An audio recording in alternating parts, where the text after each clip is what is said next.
Bienvenidos a la Agenda Económica PM de este martes en CNN Chile, que lamentablemente tenemos que comenzar con el detalle del nuevo escándalo de colusión en nuestro país. Se trata de las empresas Indura y Linde, que la Fiscalía Nacional Económica acusa de haberse coludido por los últimos 4 años en el mercado de gases industriales. Se pide más de 31 millones de dólares en multa y nuevamente aparece la figura de la delación compensada como la clave para desbaratar un nuevo cartel.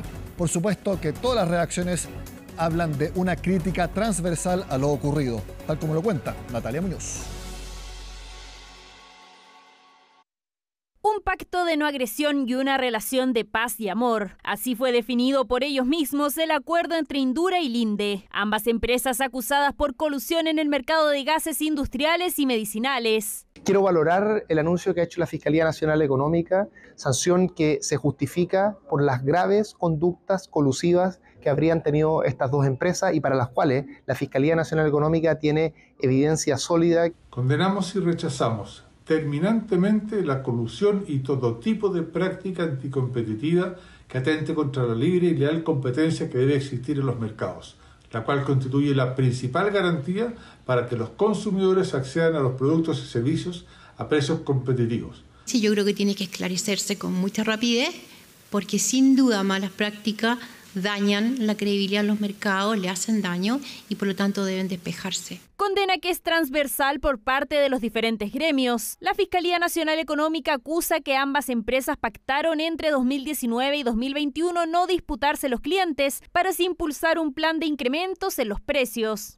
Según la investigación, todo comenzó en noviembre del 2019, cuando Marcelo Torres asumió como gerente general de Indura. Al día siguiente se contactó con el ahora ex gerente general del Linde, Sergio Novelli. Reunión que se llevó a cabo en un café en Las Condes y ahí realizaron un pacto entre caballeros, como así lo llaman ellos. Eso fue una conversa que tuvimos y de ahí me parece que se generó un acuerdo de caballeros o algo así, en el sentido que en aquel momento de no agresividad, de no agresión al mercado de los clientes existentes. Otro de los ejecutivos involucrados es David Lori, quien se encargaba de controlar el equipo de ventas del Linde y quien llevó conversaciones con los clientes. Hoy, si seguimos con este paz y amor, lo que es nuestro es nuestro. Indura no se va a meter, que es el único que podría sacarnos el producto. Así se formó el cartel del gas, lo que afectó a la competencia en sectores industriales clave como minería, papelero, forestal, vidrios, acero y en especial a lo relacionado a la venta de oxígeno para el uso medicinal en pleno pic de la pandemia de COVID-19. Nos parece que este es un hecho muy grave porque afecta la disponibilidad de recursos que siempre son escasos en salud y en segundo lugar afecta la confianza, que es muy importante hacia las instituciones que brindan salud en nuestro país. Según la acusación, las empresas se habrían coludido para mantener cada una su cartera de clientes, suprimiendo así la competencia mutua, ya que ambas tienen el 77% del mercado de gases medicinales e industriales. Vamos a presentar, junto a la bancada de la Democracia Cristiana, una comisión investigadora para esta colusión de gases industriales, entre otras cosas, el oxígeno que se vendía al sistema de salud. Esto es gravísimo. Políticamente pueden trabajar, pero no poner en peligro la salud de las personas, eso me preocupa. Y es por eso que presentamos este reclamo, este proyecto reclamando contra las empresas que hacen colusión sobre este tema. La Fiscalía Nacional Económica abrió un requerimiento ante el Tribunal de Defensa de la Libre Competencia, pidiendo que se apliquen multas en total de 31,3 millones de dólares a Indura, la segunda más alta que se ha pedido después del caso Brinks. Por su parte, Linde y sus 2 ejecutivos involucrados serán eximidos por haber cumplido con los requisitos establecidos en la ley para acceder a los beneficios del programa de delación compensada. Los comentarios que hemos visto que se filtraron de las comunicaciones internas son realmente asombrosos, porque llegan a ser crueles, ¿no? Crueles, cómo se dan la orden de subir a destajo los precios de estos insumos tan sensibles en el tiempo de la pandemia. Debe hacerse un procedimiento que persiga las responsabilidades que hay detrás, que exista una investigación, no me cabe duda, y eso también va a ser parte del debate legislativo. A través de un comunicado, Indura negó categóricamente las alegaciones, asegurando que las acusaciones son infundadas y descontextualizadas. Linde, por su parte, indicó que en enero del 2021 tomaron conocimiento y llevaron a cabo una auditoría interna, desvinculando a ambos ejecutivos involucrados. En comparación al cartel o a la colusión de las farmacias, de los pollos o del papel confort, por supuesto que de gases industriales puede sonar algo muy lejano. Pero, ¿qué pasa si yo les digo que uno de los afectados fue el Hospital Félix Bulnes, ya que las empresas debían competir por ofrecerles oxígeno a ese hospital al menor precio posible, si hubiera sido obviamente una competencia? ¿Y qué pasa si les digo que durante la pandemia, cuando miles de personas o morían o estaban a punto de morir por el COVID, ahí fue precisamente uno de los momentos en que tanto Indura como Linde decidieron artificialmente no competir para que una de ellas siguiera comprándole o vendiéndole, oxígeno a un precio mayor? Bueno, ese ejemplo nos muestra que hubo una afectación directa y muy sensible en este nuevo caso de colusión. Orlando Silva nos cuenta más de cómo operaba específicamente en sus sectores estas dos empresas acusadas por la Fiscalía. Oxígeno, nitrógeno, argón o helio, estos son algunos de los productos que proveen Indura y Linde, las dos empresas acusadas por la Fiscalía Nacional Económica de coludirse y formar un cartel dentro del mercado de los gases industriales. Sin duda que este, a diferencia de las denominadas colusión de los pollos, de las farmacias o del papel tissue, es un sector con el que la mayoría no está tan familiarizado. Sin embargo, es un mercado clave para áreas tan importantes de nuestra vida como la salud.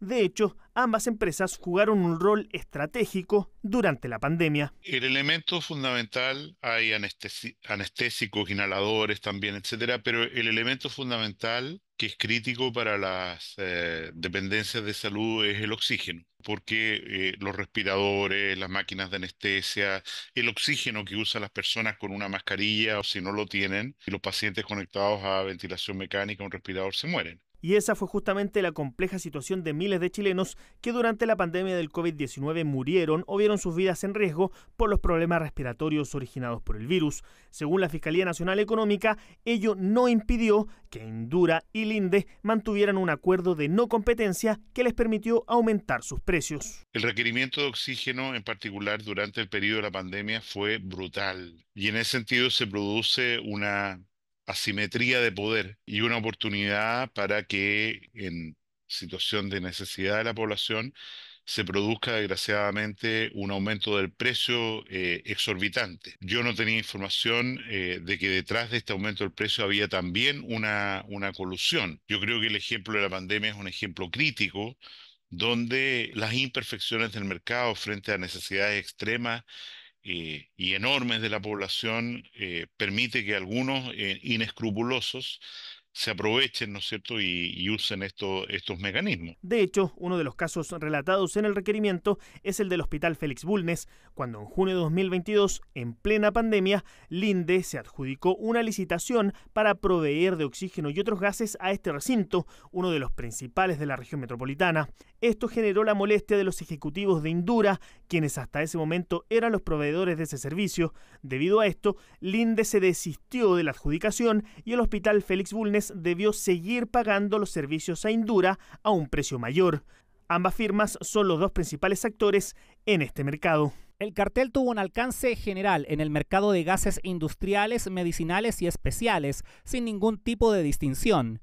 Este pacto de no agresión no contemplaba limitaciones respecto de clientes ni segmentos y comprendía todo industrial, medicinal, las plantas on-site también, entendiendo las empresas requeridas que generar una pelea de mercado era la única cosa que no podía pasar, porque si no, no conseguiríamos efectivamente incrementar la rentabilidad del negocio. Algunos de los gases industriales en cuestión son el oxígeno, el hidrógeno, el nitrógeno, el argón, el helio o el dióxido de carbono, entre varios otros, y tienen una infinidad de usos en áreas como la metalurgia, la minería, el forestal, acuicultura y la mencionada medicina. Por eso la demanda en esta industria es alta, al contrario de lo que ocurre con la oferta. La industria de los gases es bastante limitada en Chile. Solo tenemos algunas empresas que son proveedores, Indura, por ejemplo, Linde, que son estas empresas más grandes. ¿Y por qué de alguna manera hay poca industria en este sentido?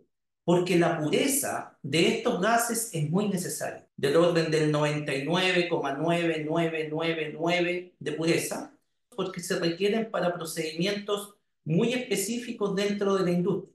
Entonces, por eso, esta industria, por un lado, es pequeña, pero ¿por qué es pequeña? Porque los requisitos que tienen que cumplir de certificaciones y una serie de protocolos que tienen que cumplir para que cumplan la pureza de estos gases es muy necesario, y por eso obviamente es una industria tan emergente. La Fiscalía solicitó multas que sobrepasan los 31 millones de dólares para Indura, multinacional chilena filial de la estadounidense Air Products and Chemicals, mientras que Linde, irlandesa aunque de origen alemán, se beneficiaría con la figura de la delación compensada, por lo que se vería eximida de pagar eventuales multas. Dejamos de lado las malas noticias de la colusión por algo positivo, porque siguen subiendo las remuneraciones en nuestro país. ¿Esto por qué? Porque se está controlando la inflación. Y este miércoles vamos a conocer el IPC de abril. Pasemos a revisar el último dato de remuneraciones que entregó el Instituto Nacional de Estadísticas. Esto es durante marzo. Durante los últimos 12 meses, medidos en pesos, las remuneraciones subieron 6,3% y respecto a febrero subieron 0,3 puntos. Bueno, eso nominalmente. Lo importante, como ustedes saben, es el índice real, descontando la inflación. Y fíjense, en el último año, descontando la inflación, es decir, midiendo el poder adquisitivo, este ha subido 2,4%. E incluso de febrero a marzo, en un mes, subió 0,2%. Puede parecer poco, pero mes a mes que ese indicador suba es muy importante, porque significa que una misma cantidad de dinero alcanza para más productos. Eso es lo importante, de que las remuneraciones reales crezcan en nuestro país. Bueno, este martes el Banco Central publicó el informe de estabilidad financiera, y dentro de los mensajes es algo que veíamos en las entrevistas con la directora gerente del FMI y también la directora de la OMC la semana pasada. Los conflictos geopolíticos y el escenario externo siguen siendo los principales factores de riesgo. Veamos un compacto con los principales mensajes que entregó la presidenta del Banco Central. Si bien consideramos que los riesgos están en niveles similares, el escenario externo sigue siendo la principal fuente de riesgos para la estabilidad financiera local. En cuanto a las finanzas públicas, se debe destacar su normalización tras esfuerzos realizados en la pandemia. No obstante, quedan desafíos importantes. Los antecedentes presentados en el último informe de finanzas públicas indican que la deuda pública continuaría en torno al 41% del producto para los próximos años. Sin embargo, el Consejo Fiscal Autónomo ha relevado una serie de riesgos que podrían afectar su trayectoria. Mantener la prudencia en las cuentas fiscales es fundamental para que la economía disponga de financiamiento externo sin alzas relevantes en su costo. Un escenario donde la economía global se ve afectada por condiciones financieras más adversas podría tener impacto en los sectores locales que aún se encuentran rezagados, afectando el empleo, las ventas y la capacidad de pago de hogares y empresas. Nuestra economía ha hecho avances significativos en la resolución de los desequilibrios macroeconómicos, lo que ha permitido reducir la inflación e ir normalizando el nivel de la tasa de política monetaria. Al mismo tiempo, ha logrado mantener una posición financiera que le permitiría enfrentar adecuadamente episodios de tensión severos. El requerimiento de capital contracíclico tiene una particularidad. Este es un colchón. La distribución del capital tiene distintos componentes. Un componente de capital básico, tiene componentes que se definen en base a la situación de cada banco. Y tiene también dos colchones, un colchón de conservación y un colchón de capital contracíclico, y este último al que se refiere el Banco Central.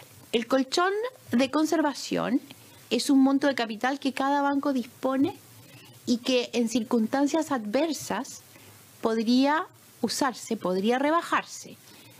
Sin embargo, la experiencia que indicó la crisis de la pandemia es que los bancos son renuentes a bajar individualmente su buffer de conservación, porque se vería como que ese banco está en peores condiciones que el banco del lado. El requerimiento de capital contracíclico lo maneja la autoridad y por lo tanto se baja para el sistema en su conjunto. Este es un buffer de resiliencia del sistema que en los momentos en que se enfrente una crisis se baja para el sistema en su conjunto. Al bajarlo para el sistema en su conjunto, lo que se hace es primero que nada, se elude este efecto estigma. En una crisis, si además se suma un factor de mitigación de crédito por un problema en el balance de los bancos, entonces el impacto sobre la economía es mucho mayor y lo que se busca es evitar o mitigar ese impacto. Hacemos la pausa en Agenda Económica y al regreso pongan mucha atención porque hay boletas de la luz que fueron mal cobradas. Hay que poner atención a eso y lo vemos acá en Agenda Económica después de la pausa.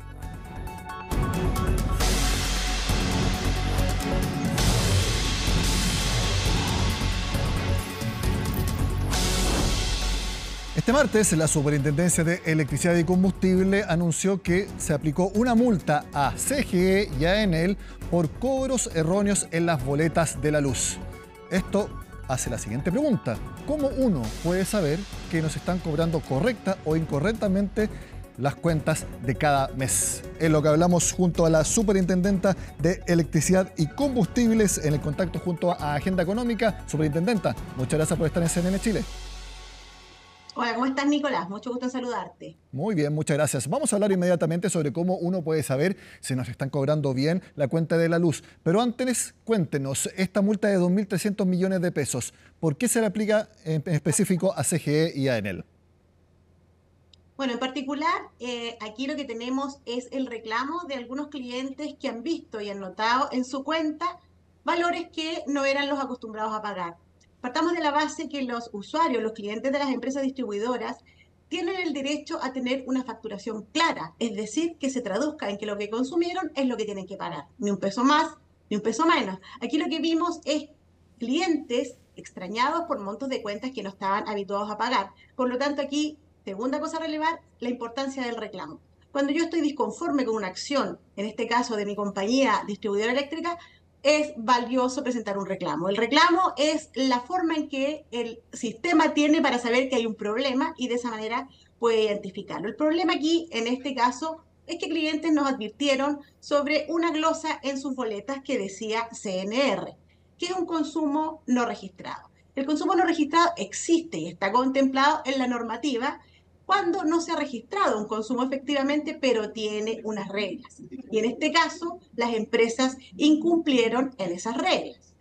¿Cuáles son las reglas?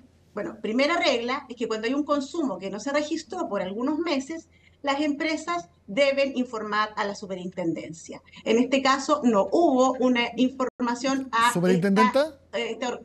Sí, pero ¿qué es el consumo no registrado? Porque si usted me dice eso, yo inmediatamente lo interpreto como, bueno, si no se registró consumo, entonces no hubo consumo. ¿Qué es? ¿Por alguna razón no se midió lo que, por ejemplo, yo consumí de luz durante algunos meses? Bueno, sí, efectivamente. Si la empresa no logra identificar el cobro o la lectura del medidor, ya sea porque no tuvo acceso a él, ya sea por alguna razón de lectura de la propia empresa, o algo que debe manifestar en las pruebas, tiene derecho a cobrar un estimado. Y este no debe exceder a 3 meses. Por lo tanto, aquí lo que hay que tener claro es que un monto de un consumo que no se pudo registrar por parte de la empresa tiene ciertas reglas. La multa en este caso es por haber incumplido esas reglas. Primero, avisar a la superintendencia que va a ser un cobro por consumo no registrado, porque no pudo leer el medidor, porque no tuvo acceso a la vivienda u otras razones. En este caso, además debe adjuntar los medios probatorios de esos hechos y en tercer lugar, tiene que no exceder un cobro promedio de 3 meses. En este caso, el cobro que se le estaba haciendo a estos clientes que reclamaron fue de 12 meses. Adicionalmente, no se informó a la superintendencia y menos se adjuntaron medios probatorios para comprobar que la empresa no tuvo acceso a la toma de lectura. Por lo tanto, en este caso, volviendo a los derechos del usuario, el usuario tiene derecho a recibir una factura que dé cuenta del consumo efectivo que realizó. Superintendenta, aquí entonces hubo error en la forma de aplicar este consumo no registrado, no necesariamente que se haya cobrado de más, o sí, también se cobró de más. Bueno, efectivamente, este consumo no registrado, que fue el motivo del reclamo de los clientes, es porque se les cobró de más. Y las empresas, en un caso, empresa CGE, cobró de más a 12.000 clientes. Adicionalmente, no solo con cobrar más, el cálculo se hizo por un concepto de ítem comuna, cuando lo que debió haber sido es haber ido de manera individual a cada cuenta. Lo ejemplifico. En un momento, todos los habitantes de una misma comuna tenían el mismo cobro por CNR. Por lo tanto, aquí ya había un error en esta manera de calcular y se le pidió a la empresa que corrigiera. Sin embargo, persistió el cargo a los 12.000. En el caso de Enel, la empresa alcanzó a refacturar a sus clientes mal facturados, de manera que el cliente, en el caso de Enel, no alcanzó a tener que pagar este exceso de cuenta. Hoy día estamos monitoreando el hecho que la empresa devuelva a aquellos 12.000 clientes, estoy hablando de SG, que aún no han visto reflejado esta devolución de este cobro excesivo en sus cuentas por un concepto que estaba mal aplicado. Ustedes informaron que los clientes que reclamaron fueron más de 20.000. ¿Usted recomendaría que todos nosotros revisemos nuestras cuentas de la luz porque se puede haber hecho esto mismo a muchas más personas? Bueno, nosotros creemos que es muy relevante el reclamo cuando estoy sin luz, el reclamo cuando estoy disconforme con la boleta, en que revisado los montos que acostumbro a pagar y estos tienen algo raro, se exceden. Nosotros creemos en el valor del reclamo y usted, como usuario, tiene la posibilidad de reclamar en la empresa eléctrica que ha dispuesto de diferentes formatos para captar estos reclamos y también en la superintendencia en www.sec.cl, incluso desde celulares. Es importante, por ejemplo, en el caso de las interrupciones, avisar estoy sin luz. En el caso de las boletas, estoy disconforme con el monto que se me ha cobrado. Por lo tanto, es relevante. No es una molestia el reclamo, es una información válida para la toma de decisiones. Cuando nosotros como superintendencia recibimos los reclamos, vemos si hay una anomalía no solamente en esa empresa, sino que aprovechamos de preguntarle a toda la industria si este fenómeno está pasando. En este caso pudimos ver que estas dos empresas habían incurrido en este error, por lo tanto se les formuló cargo y se siguió con el proceso sancionatorio del que conversábamos. Ahora, de todas formas, yo me imagino que cuando los clientes notaron que estaban pagando más que lo normal, fue algo al ojo. No me imagino que las personas, o usted me dirá, si hay alguna forma realmente de saber exactamente que nos están cobrando lo que corresponde. No sé si sea muy fácil ir al medidor un día tanto y anotar en cuánto está lo que hemos consumido, después ir un mes y anotar en cuánto está, hacer la resta para ver la diferencia, esa es cuánto lo hemos consumido, cómo aplicarlo para saber exactamente lo que me estén cobrando está bien. Me imagino que es difícil hacer ese cálculo al ver la cuenta de la luz.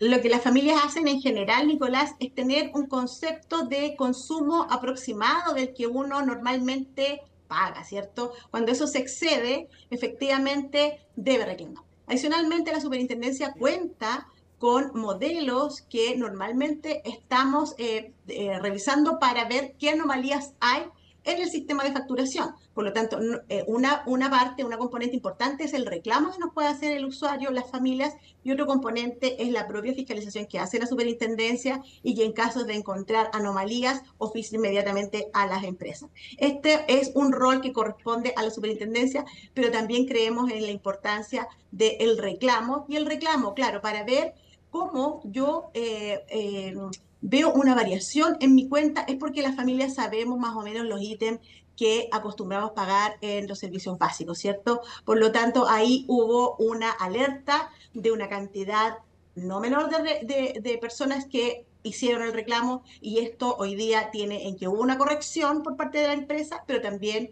una sanción ejemplificadora. Muchas veces hemos escuchado que está el cobro de invierno o límite de invierno, que hay un recargo. ¿Usted cree que eso se va a aplicar ahora o incluso si es que se aplica igual? De todas maneras, uno si nota o siente que algo está mal cobrado, tiene que hacer inmediatamente el reclamo. Bueno, respecto al límite de invierno, no se aplica este año, por lo tanto, eso es una buena noticia para las familias. Sí. Lo que sí hay que tener claro es que el reclamo siempre es posible, siempre es válido y siempre debe tener una respuesta de su empresa, y de no estar conforme con su empresa suministradora, puede hacer el reclamo en www.sec.cl o en los canales que la superintendencia tiene. En regiones tenemos convenios con más de 160 municipios, donde usted también se puede acercar a hacer este reclamo. Lo puede hacer por el teléfono digitando www.ucel.cl, de una manera que en cualquier parte del país le va a ingresar de la misma manera que estuviera visitando una oficina de la superintendencia. La gracia es que ese reclamo se va inmediatamente a la empresa y nosotros podemos supervisar que a esa persona se le responda en tiempo y forma. Es muy importante esto porque, a diferencia de otros servicios, uno no puede cambiarse de distribuidora. Hay una sola debido a que es un monopolio regulado. Le quiero agradecer a la superintendenta de electricidad, Marta Cabezas, por haber estado con nosotros y un poco ilustrarnos sobre qué es lo que podemos hacer en caso de que creamos que nos están cobrando de más en la cuenta de la luz. Superintendenta, gracias por estar con nosotros. Muchas gracias, Nicolás. De esta forma terminamos la agenda de este martes. Sigan con nosotros acá en CNN Chile.